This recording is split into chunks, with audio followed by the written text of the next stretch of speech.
Put that headset on. Can you hear me? Yes, sir. All right. Player of the game goes to Runako Ziegler, 26 points, 7 assists, 11 out of 14 at the free throw line, 6 rebounds, 3 steals. I guess that ought to get the job done. You've been up here before. Yes, sir. Is this your third time or? Yeah, my third time now. Third time for player of the game. And, when it got down to where we had a 26-point lead and we kind of moved a bunch of players around a little bit and lost some momentum. And then if it hadn't been for you sticking in there and making those free throws when they counted down the stretch and coming up with 26 points, of course, we had 1, 2, 3, 4 in double figures and almost had Josh with double figures. But a big win for us. We knew we had to win this game to be able to advance. We know PBA lost and we know St. Leo is losing. So yeah, Tampa won. So we'll go to Nova. We'll go to Nova, and that'll be next week. And, they got to beat us 3 times, and that's always difficult. So welcome for you. Player of the game. We'll get you a different one. And that says a player of the game, Runako Ziegler, his third one. And you can't say anything to anybody up home because they're all down here. Yeah, all my family's here. Besides Uncle Robert, love you. He's probably be watching for sure. So, yeah.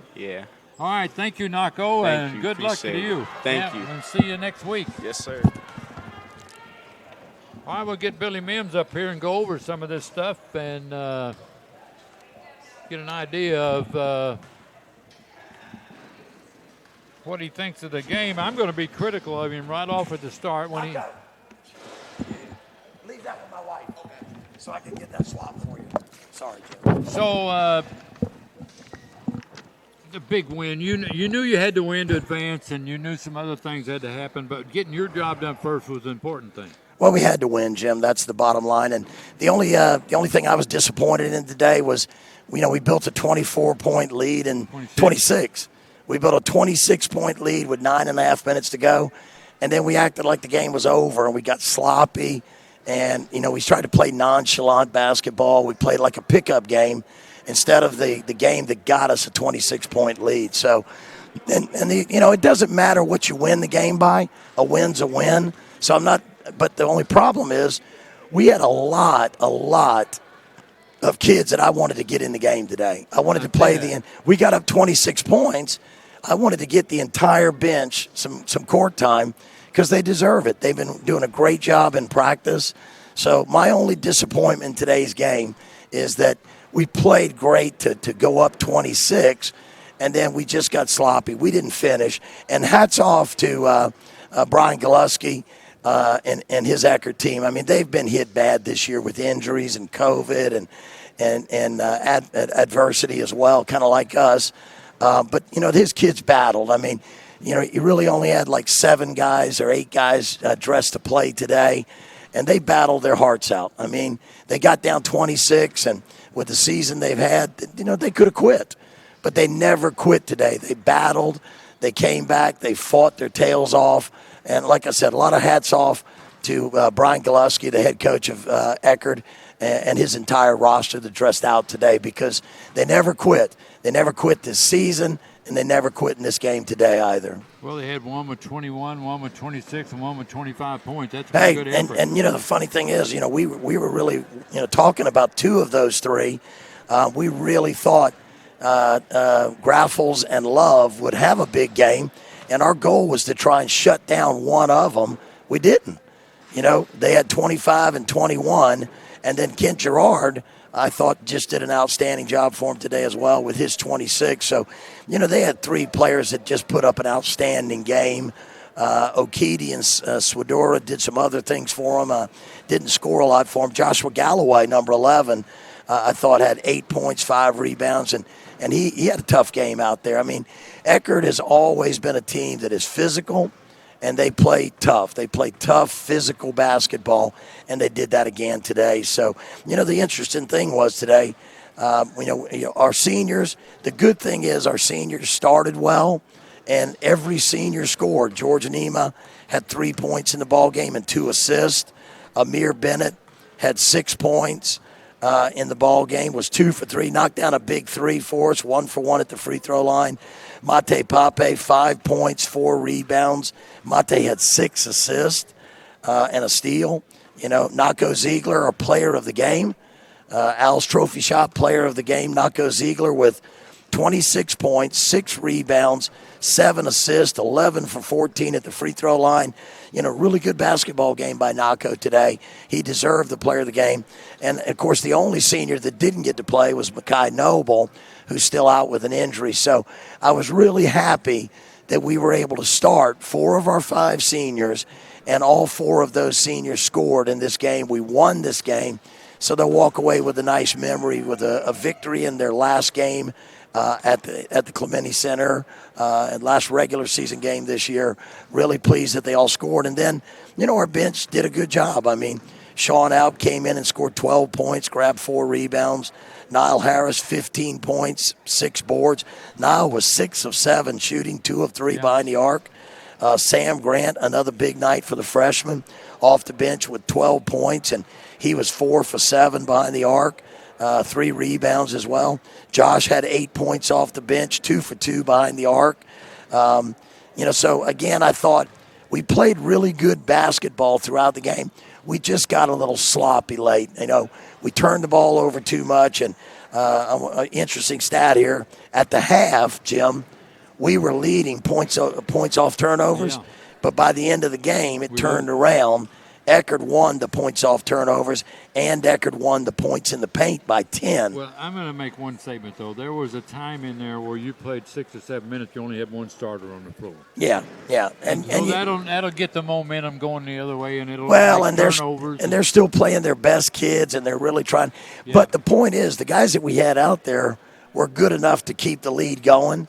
I think that they just got rattled a little bit by the aggressive physical nature of Eckerd, and that's how Eckerd's always played. I mean, they played like that when Jim Harley was the coach there. They played like that throughout Tommy Ryan's tenure as coach, and he's now their athletic director. They've got a great history of basketball success there. Brian Gillespie is going to do a tremendous job. He's only been back a couple of years with them.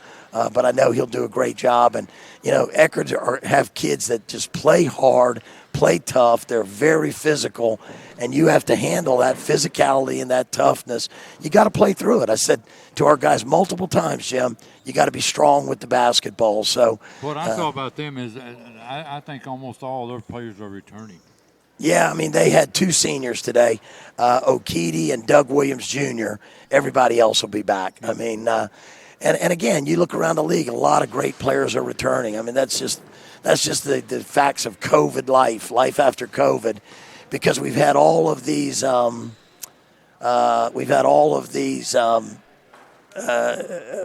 that get an extra year. The NCAA's response to COVID was to give everybody a COVID year. And so that's why you see a lot of players. There's going to be a lot of fifth-year players around the country next year, and even one more year, the year following that. So the bottom line is that, a lot of teams are going to have a lot of good players back. This league is fantastic, and it won't be any weaker next year. It'll just be stronger. You were almost 81% from the free throw line. Sean went 6 for 6. Runako 11 out of 14. A bunch of them were 1 for 1, Yeah. We shot free. Jim, we shot well tonight. You look at it for the ball game, we made 52% of our shots. We made 48% of our threes and 81% at the line. Yeah, you can't fault. I mean, that's one of our best shooting nights of the year. We made 14 of 29 threes tonight. Eckerd made 4. Yeah. We made more free throws. We made more threes. Eckerd just got into the paint. They made a lot of 2s off layups and a lot of offensive rebounds. Eckerd out-rebounded us 36-33. And we turned the ball over too much. The points off turnovers. We had 27 assists, which was 1 more than Eckerd, but we had 15 turnovers. Eckerd had 10. So we got a little sloppy with the basketball, and that hurt us. Runako had 3 turnovers. Sesh had 2. Sean had 2. Sam had 2. Josh had 3. We had 15 turnovers, and we had a lot of guys taking part in that. And Eckerd just stepped up the pressure. When they got down 26, they stepped up their pressure, and they fought back. And, we hung on and we did what we had to win the game, like I said. But, because we wanted to make sure we're playing this week, Jim. Yeah. This team, and I'll say it again. It looks like right now, Barry are beating St. Leo at the moment.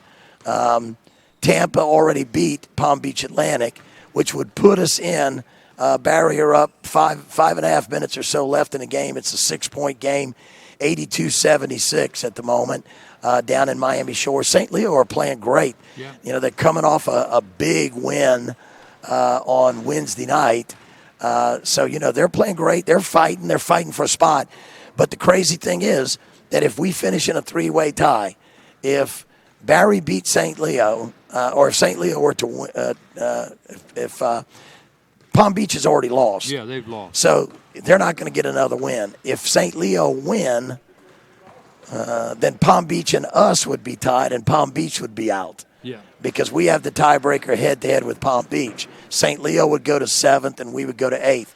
If St. Leo lose, then it's a 3-way tie. PBA win the 3-way tie. We finish second, and St. Leo finish. So if St. Leo win and it goes to a 3-way tie, then it goes 7th place to PBA. We get 8th, and St. Leo are out. So right now we're in no matter what. It's just who's going to – and here's the craziness of it. Whichever one finishes in front of us. Like right now, PBA is on same amount of wins as we are. They've won 7 games in the standings. We've won 7. But they've actually only won 5 games. Yeah. They have 2 COVID forfeit wins. On the other hand, right now we have 7 actual Sunshine State Conference wins. None of our wins on our entire season were a freebie due to COVID. So, we've actually, whoever finishes in front of us, whether it St. Leo and now Barry are up 9, 86-77 with 4 minutes to go. Looks like Barry are going to hang on and win the game. And like I said, that's going to produce a 3-way tie, and Palm Beach Atlantic will finish 7th. We'll finish 8th. St. Leo will finish 9th. But again, PBA would be on 7 wins. We'd be on 7 wins. And guess what? We actually won 7. PBA have only won 5 games toe-to-toe in reality. So, again, I'm still disappointed in that. When we actually get out there on the floor and win more games, you feel like we should reap the benefit of that. So any of the tiebreaker scenarios right now are good for us. We're going to be playing on Tuesday, but unfortunately, even though we're going to have 1 more games than whoever finishes in 7th, and Barry are up 11 now with 3.5 to go, 88-77. So whoever finishes, and it looks like it's going to be PBA, whether it's PBA or St. Leo, we're going to have 1 more conference games than them. We're going to have lost less conference games than them, and yet we're going to be behind them in the standings and forced to finish in the 8th spot. So I'm disappointed about that. I've said all year that I haven't liked the forfeit structure and the way we went, and so I'm going to finish saying the same thing. I think the leaders of the conference made a huge mistake, by telling kids if you're sick, you're a loser, but if you're healthy, you're going to get the W. You're a winner if you're healthy, and if you're sick, you're a loser. That's not the right message to send kids in the midst of the largest pandemic the world ever saw. We made that mistake, and we're going to be the team that says, look, that's how it affected us. So unfortunately, I can't do anything to change it, but I'm going to still tout my guys. My guys went out there and won 7 Sunshine State Conference basketball games, and that's going to be more than the team in front of us. Let me ask you this. This is a Saturday, and you got to play on Tuesday. What are you going to take tomorrow off? No, Jim, no. You can't play the number 1 team in the nation and take a day off. Yeah. So, unfortunately, our draw will be against Nova Southeastern. They're the number 1 team in the country right now. They're 25-0 or 20-something-0. Nobody's beaten them. They're one of the nation's leading scoring teams.